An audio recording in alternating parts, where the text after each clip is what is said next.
I think if the Pelicans were enamored with that number 4 pick, we'd probably have a deal done. At the moment, they're not. The Lakers are trying to find a taker for that number 4 pick at the moment.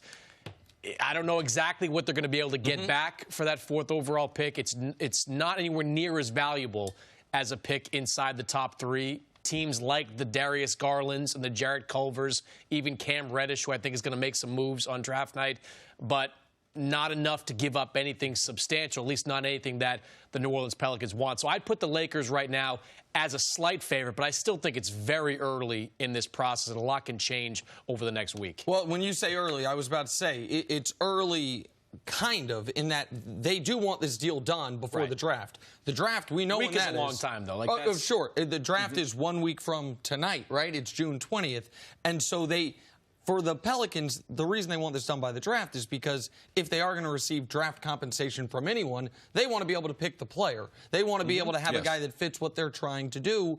We talked about this last night. If the Pelicans are good with Ingram and Lonzo, but don't want the pick, they want a player, what type of value does the number 4 pick have across the league to other teams? What are the types of players or the names of some potential options that you think the Lakers could acquire for that 4th pick and flip to the Pelicans? I do think it depends on the team and how much they value that 4th overall pick and the position that particular team is in. I mean, an Aaron Gordon type makes some sense at that number 4 spot.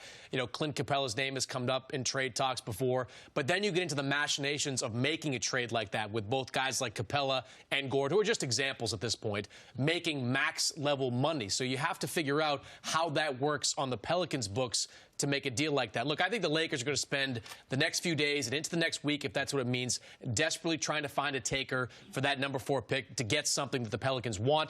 I also don't think that Kyle Kuzma is going to be a deal breaker. I don't think the Lakers are going to hold on to Kyle Kuzma and not get a deal done in exchange for Anthony Davis. Mannix, are you like me, even concerned that they have the power in the front office, even if they were the favorite, which you say they might be a slight favorite, that they have the intellect, the skillfulness, because it might take another team to be able to pull this off. Do you have confidence, or are you like me, I have a lack of confidence in what the Lakers could pull off a complex trade involving multiple organizations? Yes. That's your concern. I think that's a fair concern. I think Rob Pelinka is an excellent deal maker. He's done it as an agent in the past. I mean, you can question the types of deals that he makes. When it comes to constructing deals, I think he's capable of doing it. Just the question is, what kind of value can he find for that 4th overall pick, and can he get the Pelicans something that they ultimately want? I think the Kuzma stuff is a smokescreen. I think that what I think is the Lakers are trying to set up the narrative. If this deal gets done, Ingram, Ball, 4th pick, that they can say, look, we held firm. Yeah. We didn't give up Kyle Kuzma. The idea that the Lakers would risk not getting Anthony Davis, and I like Kuz, but give me a break. Right. Like, that's not going to be there.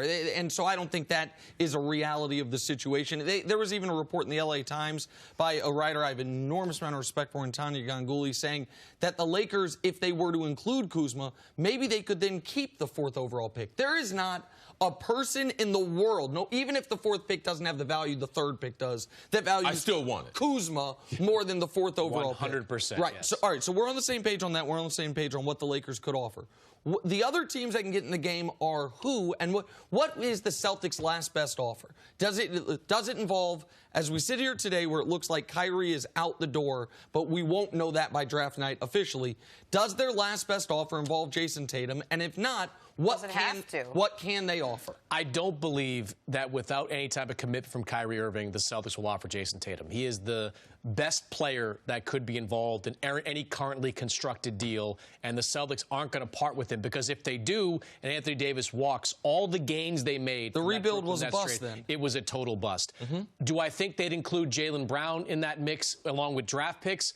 I do. I think that is a Jaylen Brown-centric offer with a whole bunch of draft picks, and they can go 5, 6 first-round draft picks deep over the next couple of years. I think that's something they'd be willing to put on the table. But I will say this. In the last 48 to 72 hours, since the Kevin Durant injury, there's been, I guess I'd say, a renewed invigoration within the Celtics organization about maybe convincing Kyrie Irving to stay in Boston. I think before the Durant injury, there was a strong belief that he was going to walk out the door. But now that Durant's hurt and likely out for at least next season, and who knows what he looks like beyond that, I think there's a sense that maybe they can convince Kyrie to stay. And if they're able to construct a deal that the Pelicans will accept, even if it includes Jason Tatum, they can turn and go to Kyrie and say, if you stay, we are going to get Anthony Davis. We have this deal in place that we know the Pelicans will accept. All we need is for you to tell us that you're going to stick around. The one-year rental doesn't scare off the Celtics in any way. He and his team seem adamant that he is only going to be anywhere other than most likely the Lakers for a year. I would say this. There's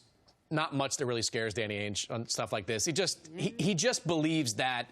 Look, he's not going to do something stupid, I don't believe. I don't think he's going to. He's not going to make a Tatum trade with nothing there. He's not going to give up all his assets.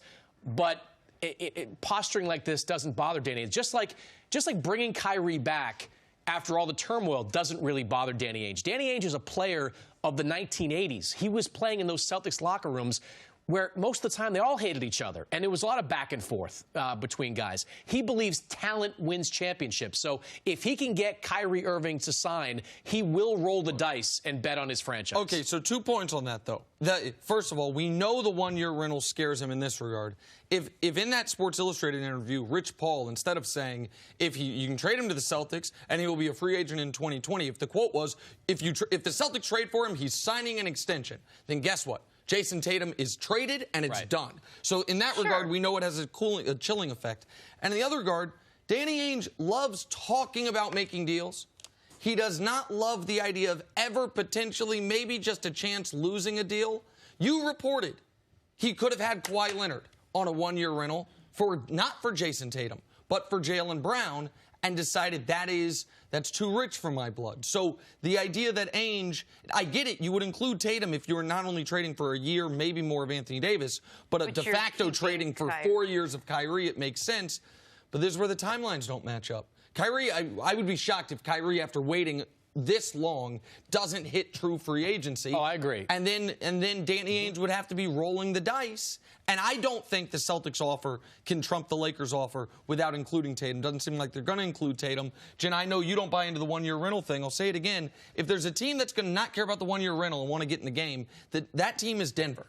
Denver has the assets. They can think we can do a Toronto-type situation, try to go win a championship. But there doesn't seem to be a lot of buzz around Denver actually doing that, other than people like me and Mannix and others bringing them up as a possibility. Not yet at the moment. I think a lot can change over the next couple of weeks. But just to put a button on what an agent says, look, I believe Rich Paul's looking out for the best interest of his client. He firmly believes that L.A., regardless of LeBron, is a good landing spot for Kevin Durant. However, I don't believe that the representatives for Paul George wanted him in Oklahoma City before that trade happened. We certainly know when the Kawhi Leonard trade went down, because there was reports out there, Kawhi doesn't want to be in Toronto.